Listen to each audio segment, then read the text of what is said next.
सन 1895 में कांग्रेस का अधिवेशन पूना में आयोजित किया जाना था। चापेकर बंधु ऑल इंडिया नेशनल कांग्रेस और सोशल कॉन्फ्रेंस जैसे संगठनों को देश और समाज में बिगाड़ पैदा करने वाला मानते थे। उनका तर्क था कि बिना सैनिक ताकत के कांग्रेस के भीख मांगने से आज़ादी नहीं मिलने वाली। साथ ही सुधाकर अखबार के संपादक गणेश अगरकर के भी वे खिलाफ थे और उनके सुधारवादी एजेंडे को हिंदू धर्म के लिए खतरनाक मानते थे। इसलिए उन्होंने छिपकर मराठी स्कूल के अध्यापक कुलकर्णी और सुधारक के संपादक पटवर्धन की रात के अंधेरे में पिटाई कर दी और फिर सुधारवादियों को चेतावनी देते हुए एक पत्र सुधारक अखबार को भेजा, जो अगले अंक में अखबार में छपा भी। कांग्रेस के नेता बदरुद्दीन तैयब जी के साथ गोमांस खाने वाले बम्बई हाई कोर्ट के वकील दाजी आबाजी खरे को भी दामोदर चापेकर ने पत्र लिखकर चेतावनी दी। कांग्रेस की नीतियों के बारे में उनका तर्क था कि अमेरिकी कांग्रेस के साथ वहाँ की जनसेना का बल खड़ा था, जबकि कांग्रेस के साथ अंग्रेज़ों के चमचे, जासूस और उनके नौकर लगे थे, आम जनता नहीं। उनका कहना था कि भाषण देने, साल भर में 3 दिन खाने पीने की पार्टी करने से देश आज़ाद नहीं होगा। दामोदर चापेकर अपनी आत्मकथा में लिखते हैं कि कांग्रेस के सम्मेलनों को अंग्रेज ऐसे ही देखते हैं जैसे गुड़िया का खेल खेलते बच्चों को बड़े लोग देखते हैं। उनका मानना था कि शिवाजी उत्सव मनाने से बेहतर है शिवाजी की तरह फौज बनाकर फिरंगियों से लड़ाई करना और अपने देश में स्वराज्य स्थापित करना। कांग्रेस की स्थापना करने वाले ह्यूम और ब्रेडलॉफ को वे अंग्रेज़ों का एजेंट मानते थे। उन्होंने उदाहरण दिया कि मनमोहन घोष जैसे कांग्रेसी नेता देश का भला कैसे करेंगे, जो रहन सहन में अंग्रेज़ों की ही तरह थे और जिनके तांगे या रथ के यूरोपियन ड्राइवर की तनख्वाह 500 रुपये महीना होने की अफवाहें थी। दामोदर ने अपनी आत्मकथा में पूछा है कि जब शिवाजी, बाजीराव, नाना फडणवीस और बाकी मराठा पूर्वजों ने अपने देश के उद्धार के लिए काम किए तो क्या उन्होंने ह्यूम और ब्रेडलॉफ की सहायता ली?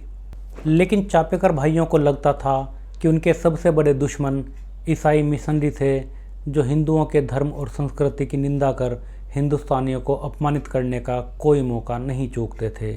चापेकर भाइयों ने बैक बे नामक जगह पर ईसाई मत का प्रचार करते मिशनरियों पर पत्थर फेंके और पावला रोड पर स्थित चर्च मिशन हॉल का साइन बोर्ड उखाड़कर जला दिया।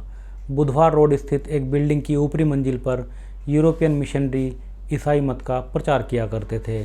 जैसे ही चापेकर भाइयों को इसका पता चला, उन्होंने अपने साथी दत्तात्रेय भुसकुटे के साथ इसे जलाने की कोशिश की और उसे आंशिक रूप से जला भी दिया और बिल्डिंग के मालिक को पत्र लिखकर चेतावनी दी कि मिशनरियों को उस बिल्डिंग से निकाल दे। दामोदर चापेकर मानते थे कि सभी राजे रजवाड़े भारत से गद्दारी और अंग्रेज़ों से वफादारी निभाकर अपनी गद्दी बचाए हुए थे और अंग्रेज़ों से भविष्य की किसी लड़ाई में इनका साथ मिलना लगभग नामुमकिन था। चापेकर भाइयों की बड़ी इच्छा थी कि किसी प्रकार से सैन्य प्रशिक्षण प्राप्त किया जाए। 4th इन्फेंट्री रेजिमेंट में एक सूबेदार मेजर काशीनाथ बाणे उनकी जान पहचान के थे, लेकिन बात बनी नहीं। फिर उन्होंने बड़ौदा, ग्वालियर, इंदौर, हैदराबाद और सांगली के रजवाड़ों की सेनाओं में शामिल होने की कोशिशें की, पर सफल नहीं हुए। यहाँ तक कि उन्होंने गोवा के पुर्तगाली गवर्नर के यहाँ भी अर्जी दी, जिसका जवाब तक नहीं आया। आखिरकार दामोदर चापेकर ने ब्रिटिश कमांडर इन चीफ को एक के बाद एक 4 अर्जियाँ भेजी, पर कोई फ़ायदा नहीं हुआ। फिर दोनों भाइयों ने फैसला किया कि बालकृष्ण चापेकर नेपाल जाकर सैन्य प्रशिक्षण लेंगे। किसी तरह 40 रुपये जुटाकर और पिता से झूठ बोलकर बालकृष्ण को नेपाल के लिए रवाना तो किया गया, पर वह प्रयास भी असफल हो गया और 1 महीने के बाद बालकृष्ण घर लौट आए। तब तक दामोदर के बेटे का जन्म हो चुका था। इस बीच चापेकर भाई शिवाजी उत्सव और गणपति उत्सव में जमा हुए लोगों को अंग्रेजी राज से छुटकारा पाने के लिए संगठित करने का प्रयास करते रहे, पर उन्हें इसमें कोई खास सफलता नहीं मिली। उस उत्सव में एक कार्यक्रम में आनंद उद्भव थिएटर में बाल गंगाधर तिलक और दाजी आबाजी खरे भी उपस्थित थे। जब दामोदर को पता चला कि गोमांस खाने वाले खरे इस कार्यक्रम में गोरक्षक शिवाजी पर भाषण देने वाले हैं, तो उन्होंने स्वयं भाषण देकर खरे का विरोध करने का प्रयास किया, पर उस कार्यक्रम में उन्हें भाषण ही नहीं देने दिया गया। इसके बाद दामोदर ने फैसला किया कि वो कभी किसी जनसभा में नहीं जाएंगे। फिर बम्बई जाकर दामोदर ने एक छोटी सी किताब लिखी जिसमें क्रांतिकारी कविताएं थी। इसे स्वर्ण प्रिंटिंग प्रेस बॉम्बे द्वारा छापा गया। इरादा ये था कि इसे उस साल होने वाले गणपति उत्सव में बांटा जाए, पर बम्बई पुलिस ने उस किताब को जब्त कर लिया और अगले ही दिन दामोदर को पुलिस कमिश्नर के सामने ऑफिस में पेश होना पड़ा। इसके बाद दामोदर को पता चला कि प्रोफेसर विष्णु केशव वेलंकर ने हिंदू धर्म छोड़कर ईसाई धर्म अपना लिया है। 31 अगस्त 1896 को दामोदर, बालकृष्ण और भुसकुटे ने बहाने से वेलंकर से भेंट की। जब वेलंकर ने हिंदुओं के आराध्य भगवान श्री कृष्ण की बुराई करनी शुरू की तो उन्होंने वेलंकर को बुरी तरह पीटा। अगले दिन अखबारों में यह खबर प्रमुखता से छपी, पर पिटाई करने वालों का पता नहीं चला। उस वक्त चापेकर भाई कामत कंपनी की चौल में रहते थे। पुलिस उस मोहल्ले में आई भी, पर उसे कुछ हाथ नहीं लगा। 1858 में भारत में ब्रिटिश ईस्ट इंडिया कंपनी के हाथ से निकलकर राज सीधे ब्रिटिश सरकार के हाथ में आ गया था और 1 मई 1876 को वहां की महारानी विक्टोरिया को मलिकाए हिंदुस्तान घोषित कर दिया गया था। इसी क्रम में बॉम्बे फोर्ट के पास स्थित चौराहे पर महारानी की एक बड़ी सी मूर्ति लगाई गई थी। भारत में अंग्रेजी राज के जुल्मों के प्रति रोष प्रकट करने के लिए दोनों भाइयों ने इस मूर्ति को खराब करने का विचार बनाया। दशहरे के 2 दिन बाद रात को दोनों चापेकर भाइयों ने इस मूर्ति के चेहरे पर काला चिपचिपा पेंट लगा दिया और इसे पुराने जूतों की माला पहना दी। इससे सरकार तिलमिला गई, पर फिर से चापेकर भाई पुलिस की पकड़ से दूर रहे। फिर दामोदर ने मराठी दैनिक सूर्योदय को एक अनाम चिट्ठी लिखकर इस घटना की जिम्मेदारी ली। उन्होंने लिखा कि राजा अपनी प्रजा को अपने बच्चे समझता है और उसे अपने बच्चों में भेद नहीं करना चाहिए, पर ब्रिटेन की महारानी अपनी प्रजा में नस्ल के आधार पर भेद करती है और इसी का विरोध करने के लिए महारानी की मूर्ति पर कालिख पोती गई है। उन दिनों वार्षिक परीक्षा के लिए कोलाबा के पास एक मंडप लगाया जा रहा था। चापेकर बंधु और इनके साथी अंग्रेजी शिक्षा पद्धति को भारत के सांस्कृतिक पतन का कारण मानते थे और इसके विरोधी थे। उन्होंने परीक्षा से 2 दिन पहले इस मंडप में आग लगा दी। सरकार को परीक्षा स्थगित करनी पड़ी। पुलिस एक बार फिर इस घटना के जिम्मेदार व्यक्तियों को पकड़ने में नाकाम रही। पुलिस ने अपनी रिपोर्ट में लिख दिया कि आग रेलवे इंजन में स्पार्क से दुर्घटनावश लगी है। इसी बीच दामोदर के मित्र दत्तात्रेय भस्कुटे ने बताया कि भावे स्कूल के एक अध्यापक छात्रों को परीक्षा में पास करने का लालच देकर उनका शारीरिक शोषण करते हैं। पहले तो दामोदर ने पत्र लिखकर स्कूल के प्रिंसिपल से शिकायत की, पर कोई कार्रवाई न होने पर भुसकुटे और बालकृष्ण ने घर में घुसकर उस अध्यापक की खूब पिटाई की। उन्हीं दिनों एक यूरोपियन व्यापारी ने एक हिंडोला लगाया जिसका टिकट 4 आने था। हर विदेशी चीज़ का विरोध करने वाले चापेकर भाइयों ने इस हिंडोले के टेंट में आग लगा दी। किसी की जान नहीं गई, पर अंग्रेज व्यापारी को पूना के बाजार से हिंडोला हटाना पड़ा और उसे दूर रेलवे स्टेशन के पास लगाना पड़ा। 1855 में चीन के यूनान प्रांत से शुरू हुई तीसरी प्लेग महामारी तब तक किसी तरह हांगकांग और ताइवान होते हुए बॉम्बे और फिर पूना आ पहुंची थी। 23 सितंबर 1896 को बॉम्बे के मांडवी में डॉक्टर अकैसियो गैब्रियल विएगस, जो बम्बई म्यूनिसिपैलिटी में काउंसलर भी थे, प्लेग का पहला केस सामने लाए। 1891 की जनगणना के अनुसार बम्बई शहर की जनसंख्या लगभग 8,20,000 थी। बाहर से बम्बई में काम करने आए मजदूरों में से लगभग 70% चौल में रहते थे। गरीबी और गंदगी में ये बीमारी तेज़ी से फैलने लगी। बम्बई में हर हफ्ते 1900 लोग मरने लगे। ब्यूबोनिक प्लेग में बुखार, सिरदर्द, उल्टी के साथ बगल में और जांघ में गिल्टियाँ निकलती जो सूजकर फूट जाती और रोगी बुरी तरह तड़प कर मर जाते।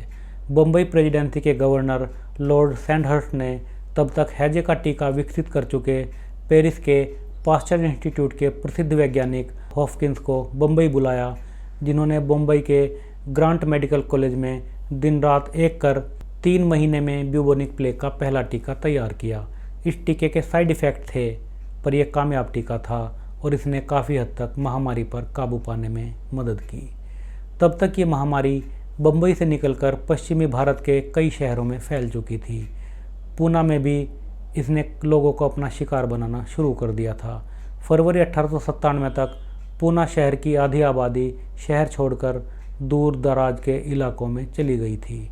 8 मार्च 1897 को सरकार ने एक ICS अधिकारी वाल्टर चार्ल्स रैंड की अध्यक्षता में एक स्पेशल प्लेग कमेटी का गठन किया। सरकार महामारी के तेजी से फैलने से घबराई हुई थी और डॉक्टरों और नर्सिंग स्टाफ की कमी से जूझ रही थी। उधर लोग घरों में, सड़कों पर, जंगलों में हर तरफ मर रहे थे। 13 मार्च 1897 को इस समिति ने मेजर पैगेट के नेतृत्व में 893 सैनिकों के विशेष दस्ते को जबरन लोगों के घरों में घुसकर लोगों की जांच करने, रोगियों का सामान नष्ट करने और शहर की सीमाएं सील करने के लिए अधिकृत किया। आम जनता पहले ही ब्रिटिश सरकार और सैनिकों को शक की निगाह से देखती थी। तरह तरह की अफवाहें फैल रही थी। इसमें कोई शक नहीं कि अक्सर ये सैनिक घरों की तलाशी के दौरान भारतीयों से बहुत सख्ती से पेश आते थे और उनकी निजता, धार्मिकता और सामान की कोई परवाह नहीं करते थे। बाल गंगाधर तिलक और गोपाल गणेश अगरकर का आरोप था कि तलाशी के दौरान इन सैनिकों ने घरों में पूजा स्थलों को दूषित किया, मूर्तियां तोड़ी, स्त्रियों के सम्मान की परवाह नहीं की और सामान्य जनता को बेइज्जत किया। कई बार तो इज्जतदार घरानों की महिलाओं और बड़े बूढ़ों को चौराहों पर खड़े करके सबके सामने उनकी बगल और जांघों की जांच की गई, जिससे ये पता चल सके कि उन्हें प्लेग की गिल्टियां तो नहीं हो गई हैं। गोपाल कृष्ण गोखरे का आरोप था कि सैनिकों ने कम से कम 2 मामलों में बलात्कार किए, जिनमें से एक मामले में एक स्त्री ने आत्महत्या भी कर ली। प्लेग कमिश्नर रैंड ने भारतीय नेताओं की सलाहों और शिकायतों पर कोई ध्यान नहीं दिया। 13 मार्च से 19 मई तक 67 दिन तक स्पेशल प्लेग कमेटी का ये सैनिक अभियान चलता रहा। इस अभियान के तहत थोड़ा सा भी विरोध करने पर सैनिक लोगों को गिरफ्तार करने लगे। दामोदर और बालकृष्ण चापेकर अपने साथी भुसकुटे के साथ मिलकर सरकार को प्लेग कमेटी के अन्याय के लिए सबक सिखाने की योजना बनाने लगे। उस समय पूरे शहर में प्लेग कमिश्नर रैंड का नाम अत्याचार और अन्याय का दूसरा नाम बन गया था। रैंड के बारे में तरह तरह की अफवाहें फैल रही थी, जैसे कि उसी के इशारे पर ब्रिटिश सैनिक अत्याचार कर रहे हैं या लोगों का धर्म भ्रष्ट कर रहे हैं। कमिश्नर रोज बुधवार पेट आता और वहां से सैनिक दस्ते घर घर सर्च ऑपरेशन के लिए निकलते। नियम यह था कि घरों में तलाशी लेते समय लोगों की धार्मिक भावनाओं का ख्याल रखा जाएगा और महिलाओं की तलाशी महिला पुलिस द्वारा ही की जाएगी। पर ऐसी अफवाहें थी कि कमिश्नर सब धनी लोगों के घरों की लिस्ट बनाकर सैनिक अधिकारियों को उन्हें लूटने के लिए भेजता है। दुकानों को ताले तोड़कर खोला जाता है और तलाशी ली जाती है। लोगों के घरों का फर्नीचर तक लूट लिया जाता है। इन सब अफवाहों ने पहले ही ब्रिटिश विरोधी रहे चापेकर भाइयों को उद्वेलित कर दिया और अंग्रेजों को चेतावनी देने के लिए चापेकर भाइयों ने कमिश्नर रैंड को मारने का विचार बनाया। पर यह इतना आसान नहीं था। सरकार को अंदाजा था कि कमिश्नर भारतीय जनता के बीच बहुत ज़्यादा अलोकप्रिय हैं और उनकी जान को खतरा हो सकता है। इसीलिए कमिश्नर रैंड को आर्मी एस्कॉर्ट मिली हुई थी। फिर भी दामोदर, बालकृष्ण और भुसकुटे ने रैंड पर नज़र रखनी शुरू कर दी। लेकिन चापेकर भाइयों के पास केवल 2 पुरानी तलवारें थीं। उनके पास 2 पिस्तौल थी, लेकिन उनके लिए बारूद या गोलियां नहीं थी। फिर दामोदर व भुसकुटे को खिड़की इलाके में किसी मिस्टर जोन्स से 25-30 परकशन कैप मिल गए, पर बारूद नहीं मिल पाया। तभी दत्तात्रेय भुसकुटे को बुखार आया और चापेकर भाइयों का यह अनन्य साथी प्लेग की भेंट चढ़ गया। अब चापेकर भाई प्लेग कमिश्नर की हत्या के लिए और भी उद्यत हो उठे। उन्होंने देखा कि 19 मई 1897 को घर घर तलाशी का काम तो प्लेग कमेटी के सैनिकों ने बंद कर दिया है, पर शमशान घाटों पर संतरी तैनात हैं। उन्होंने इन संतरियों के हथियार चुराने की योजना बनाई। उन्होंने पाया कि लकड़ी पुल के पास तैनात संतरियों के हथियार चुराए जा सकते हैं। दामोदर चापेकर वहां 4-5 बार पुजारी बनकर गए और लकड़ी पुल के पास तैनात संतरियों की 2 मार्टिनी हेनरी सिंगल शॉट राइफलें और एक तलवार चुरा ली। लेकिन इन राइफलों के कारतूस उनके पास नहीं थे। जैसे तैसे दोनों भाइयों ने 2 पिस्तौलों का इंतजाम कर लिया। फिर उन्होंने पूना कैंट में स्थित क्लब से मिस्टर रैंड के आने जाने पर नज़र रखनी शुरू की, लेकिन बात बनी नहीं।